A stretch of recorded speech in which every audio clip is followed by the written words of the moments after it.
Écoute des Radio Mali, il est 13h, c'est l'heure de votre journal de la mi-journée.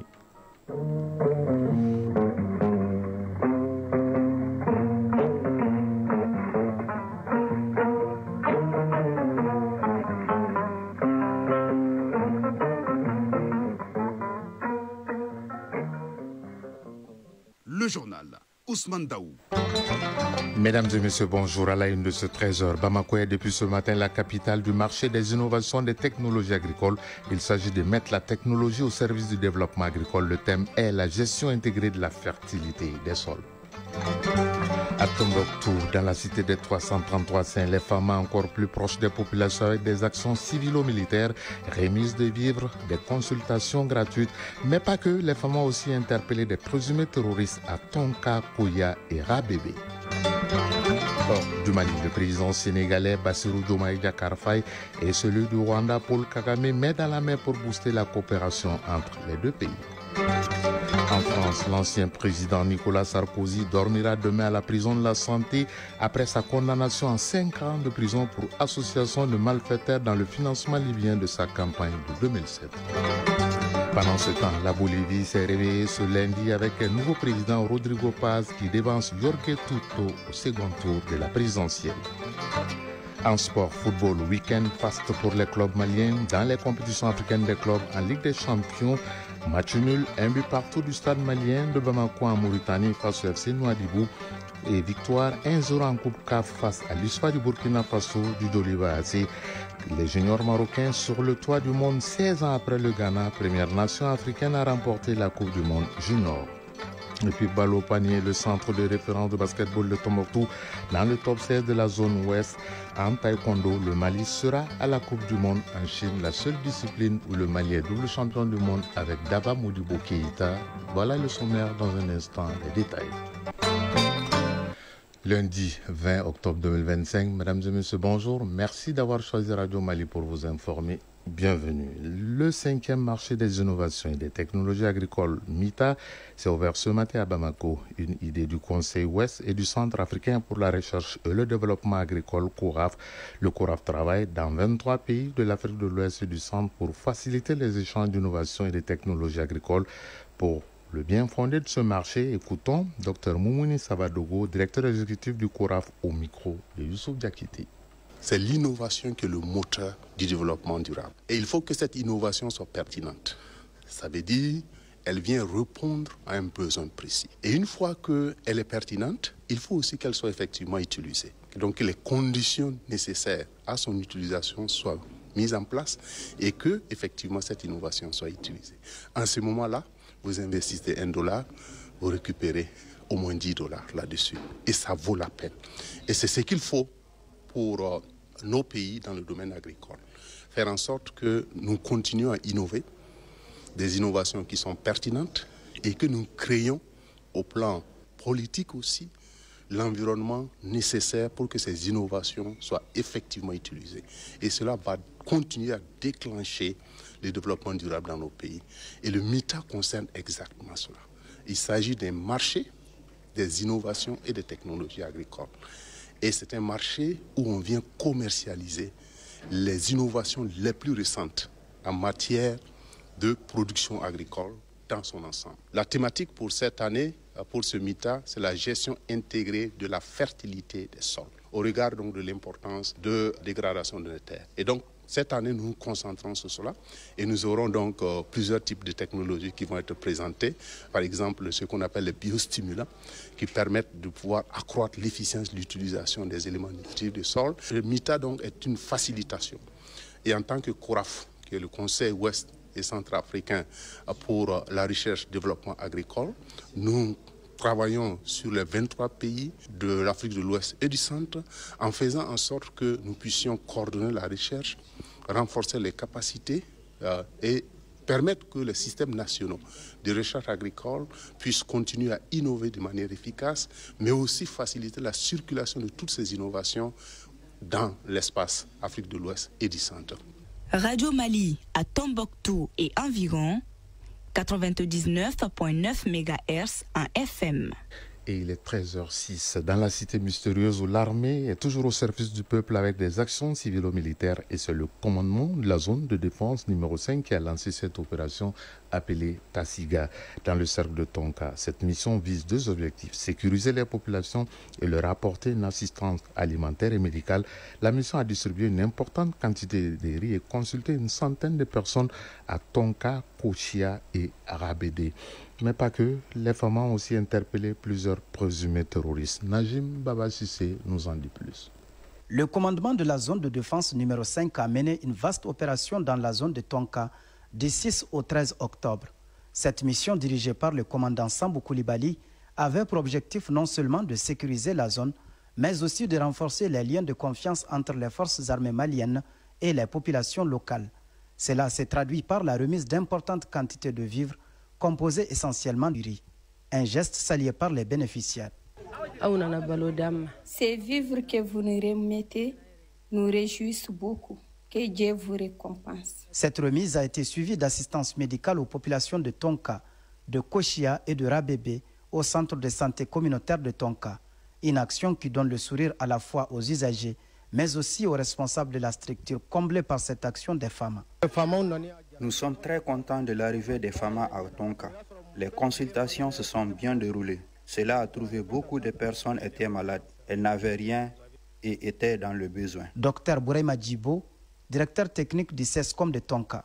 Vu l'importance, vous avez vu le monde qui est là aujourd'hui, le matin jusqu'à l'heure actuelle. Donc ça veut dire que le besoin est là. Mamadou Konipo, maire de la commune urbaine de Tonka. C'est un acte très symbolique et nous, on en est fiers de notre armée parce qu'ils sont venus aux côtés de nous. Ça fait des années que nous, on est laissés pour compte. Nous ne croyons même pas que nous étions des Maliens parce qu'on n'a pas l'armée à côté de nous. Selon le commandant Koulibaly, cette opération vise à marquer non seulement la présence militaire et mieux la pérenniser sur l'ensemble du territoire de la région. Commandant Sambou Koulibaly, chef de l'opération Tassiga. Ça fait très longtemps que Tonka avait reçu un camp militaire. Vu la situation en 2019, ou en 2020, comme ça, le camp s'est délocalisé. Ils sont repliés à Tombouctou. Mais maintenant, malgré toute la situation, le contexte sécuritaire, la population pense qu'ils sont abandonnés par l'État. Bon, nous sommes venus dans ce cadre pour leur prouver et leur montrer comme quoi qu'ils sont toujours avec nous et ils ne sont pas abandonnés. Je lance un appel à la population d'être soudée. Cette situation, c'est une situation éphémère. Tant que nous sommes là, tout va très bien rentrer dans l'ordre. Et on demande beaucoup de leur contribution aussi. L'absence des femmes dans cette zone pendant un moment a contribué à la détérioration de la sécurité, occasionnant du coup l'installation des groupes armés dans certaines parties de la localité. Toutes choses corrigées par les femmes qui ont interpellé plusieurs présumés terroristes au cours de l'opération. Tombouctou, Najim Baba Sissé, Maouloud Tandina pour l'ORTM. Nous restons toujours sur le fleuve Niger et mettons cette fois-ci le cap sur Koulikoro, la capitale du Méguéta, où le consortium du projet d'appui à la décentralisation de l'éducation au Mali, PADEM, renforce les capacités des directeurs, directrices et adjoints d'académies d'enseignement et des centres d'animation pédagogique des zones d'intervention du projet PADEM. Elle a pour but de donner aux participants les rudiments nécessaires pour la prise en compte de la motivation et du bien-être des enseignants. Ousmane Koïta. Ils sont directeurs ou adjoints des académies d'enseignement et des centres d'animation pédagogique des zones d'intervention du projet d'appui à la décentralisation de l'éducation au Mali, PADEM, à prendre part à la session de formation basée sur l'approche Enabling Teacher. Objectif, doter ces acteurs de compétences nécessaires pour la prise en compte de la motivation et du bien-être des enseignants. Mamadou Nkelepili, coordinateur des programmes CAEB et représentant le consortium. Le consortium compte sur vous, sur votre engagement et votre participation active pour la réussite de cet atelier. Ces acteurs de l'éducation seront suffisamment outillés des rudiments nécessaires pour mieux planifier, gérer et suivre la performance éducative en étroite collaboration avec les collectivités. Issoufi Albert Bédari Touré, directeur national de l'enseignement fondamental. La décentralisation de l'éducation est aujourd'hui une réalité qui confère aux collectivités territoriales et aux structures déconcentrées une responsabilité accrue dans la gestion, le pilotage et la supervision du système éducatif. Votre leadership est essentiel pour assurer une participation effective des conseillers pédagogiques et surtout pour stimuler l'engagement des enseignants dans l'application de cette approche. Notons que cet ambitieux programme du projet d'appui à la décentralisation de l'éducation au Mali, PADEM, a été lancé en janvier 2025 avec l'accompagnement technique et financier de l'État malien et de l'Union européenne. Il couvre 23 communes des régions de Kaï, Koulikoro, Sigasso et le district de Bamako. Koulikoro, Ousmane Koïta, Salf Maïga pour le RTM. Nous restons toujours à Koulikoro et à Kayo précisément et continuons de parler d'éducation où a eu lieu une rencontre d'échange autour de la santé mentale et le soutien psychosocial de l'enseignant et de l'élève à Kayo. Ce dialogue communautaire vise à créer un environnement d'apprentissage propice aux élèves de cette localité. Aïssata Saliou Maïga. Les acteurs de l'éducation, parents, légitimité traditionnelle et coutumière, ainsi que les élèves ont pris d'assaut la cour de l'école des Caillots pour échanger autour de la santé mentale et le soutien psychosocial de l'enseignant et de l'élève. Ce dialogue communautaire, qui est la suite logique d'une formation de 5 jours sur la même thématique, a permis aux initiateurs de voir les niveaux d'engagement de toute la communauté de Caillots, une localité située dans la région de Koulikoro. Docteur Augustin Poudjougo, conseiller technique au ministère de l'Éducation nationale. Nous sortons satisfaits de cette rencontre parce qu'il y a eu une mobilisation extraordinaire au niveau de Kayo ici. Il y a eu un niveau d'engagement assez élevé qui a été exprimé par l'ensemble des acteurs. Donc cela effectivement nous rassure par rapport à la suite effectivement des activités là. Ibrahim Sissoko, directeur de l'Académie d'enseignement de Koulikoro. Pour avoir cette santé, il faut l'implication de la communauté éducative, mais aussi la communauté tout entière. Parce que chacun a un rôle à jouer dans la société.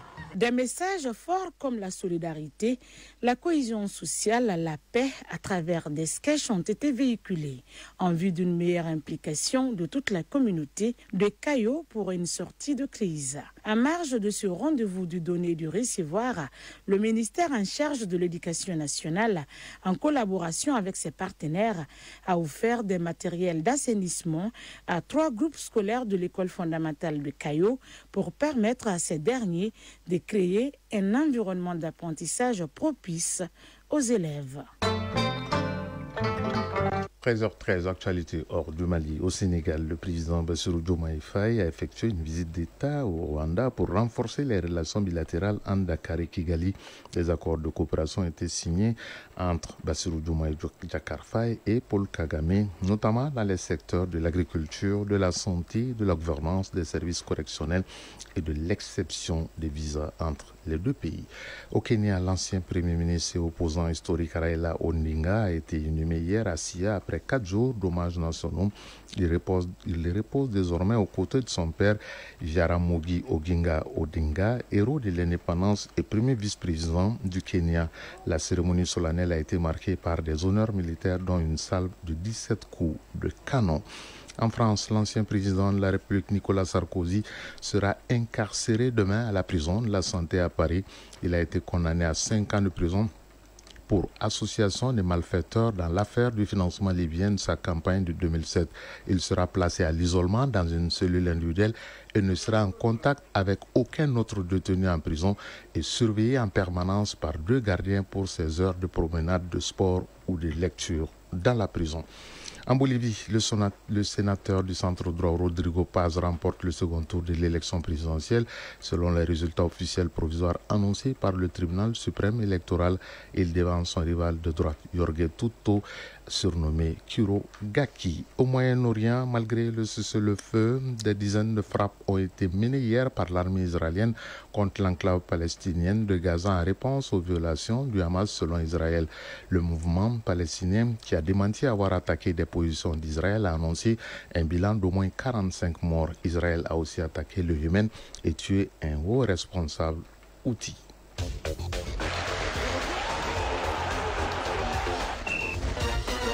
À 13h15, ce générique annonce la page sportive de ce journal et c'est avec beaucoup de plaisir que je reçois celui que je surnomme Dougoutigui Bafoutigui. Bonjour et bienvenue. Bonjour Ousmane, à vous, bonjour à tous. La liste des Aigles d'Âme vient de tomber, c'est la première liste du nouveau sélectionneur Birama Konaté. Oui, le sélectionneur national des Aigles d'Âme du Mali, Birama Konaté, vient de publier la liste des joueuses retenues pour la double confrontation entre le Mali et le Cap-Vert, comptant pour le 10e et dernier tour des éliminatoires de la CAN 2026.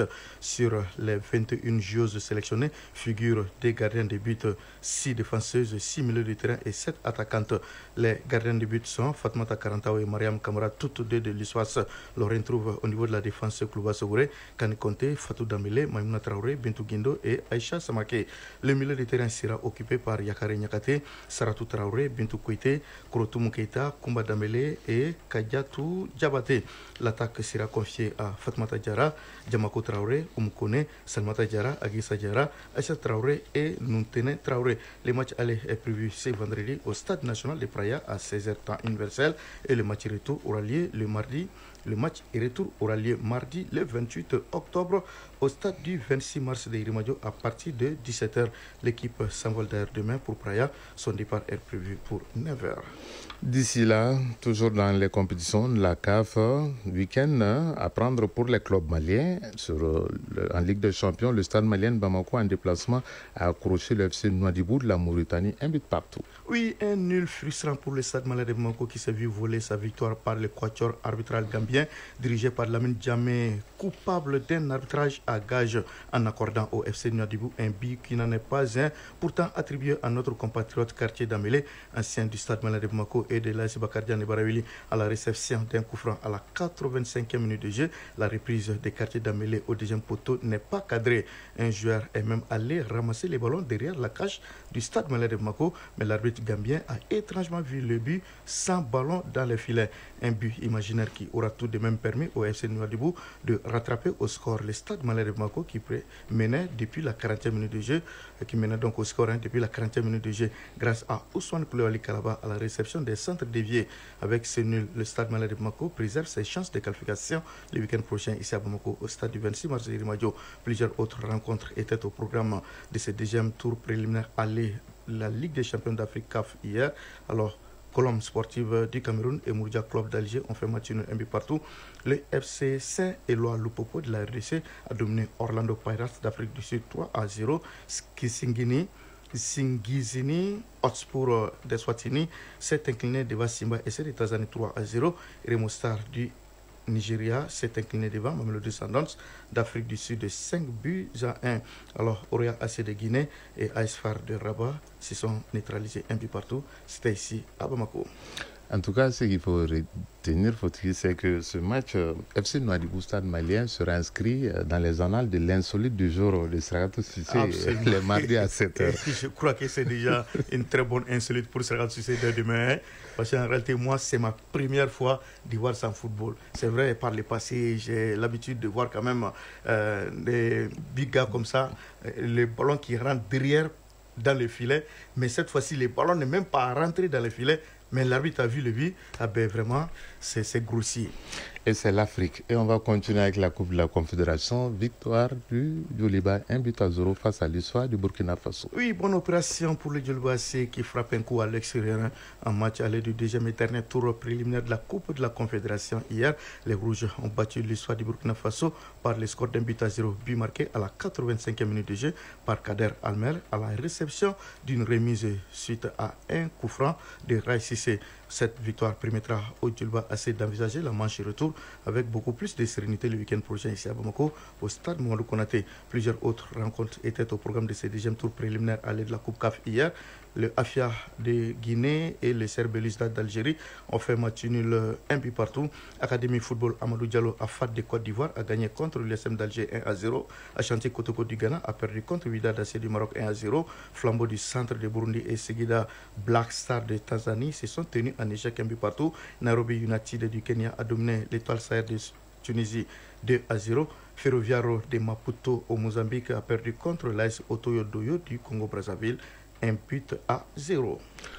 En tout cas, Fotiki, on a entendu un nom qui a résonné fort dans nos oreilles lorsqu'on était encore gamin, l'Ashanti Kotoko de Koumassi. Ah oui, absolument. Ça fait plaisir de revoir ces clubs au premier plan en Afrique. Et on va aller sur la Cordillère des Andes, au Chili, où après le Ghana, le Maroc a brillé hier en dominant de la plus belle des manières 2-0 l'Argentine en finale de la Coupe du Monde des Juniors. Oui, absolument. Le Maroc qui est donc champion du monde junior en finale disputée hier Dans la nuit d'hier, donc, le Maroc a battu l'Argentine par le score de 2-0, doublé de Yassir Zabiri au 12e et 29e minute de jeu.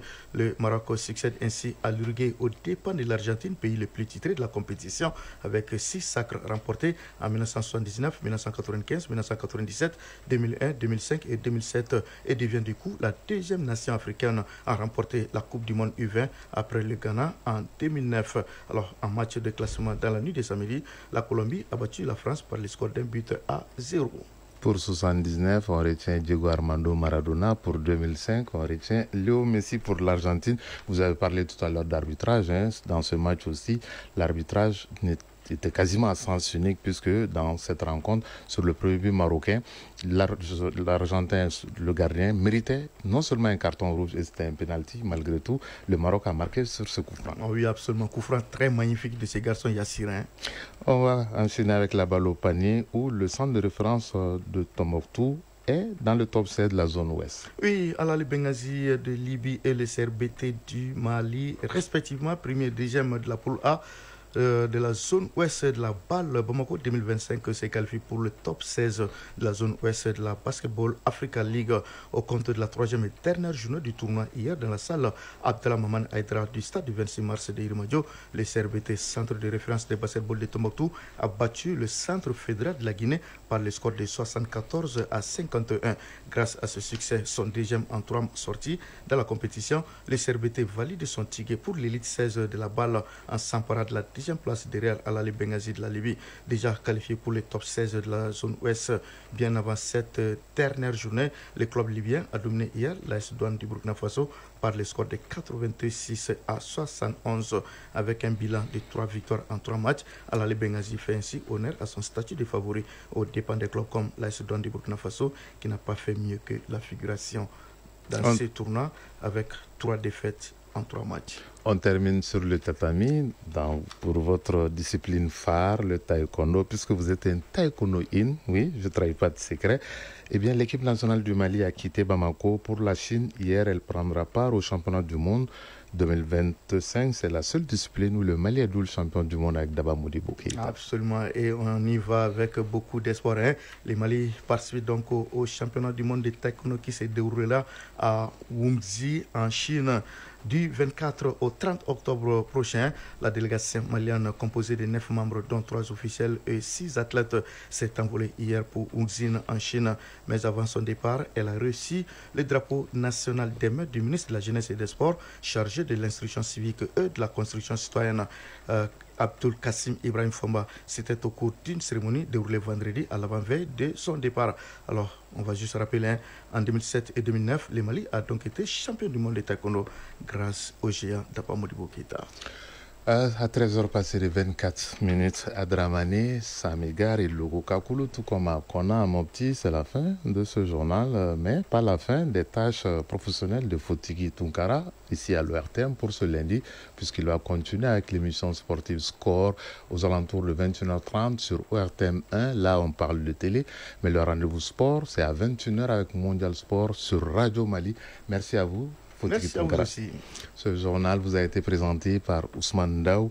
Réalisation, Soumaou Aïdara. Mise en onde Alassane Traoré. Mise en ligne, Arwa Balaïra, Bekaï Sissi. Prochain rendez-vous avec l'actualité, c'est à 19h30. Vous serez en compagnie de Kouma Sissé. Si vous êtes à table, bon appétit. Si vous avez fini de manger, bonne digestion. Bonne semaine à toutes et à tous. Chacun de nous ne peut être une étoile, mais tâchons de briller pour éclairer là où nous sommes. Tout le plaisir a été pour nous de vous servir. Au revoir.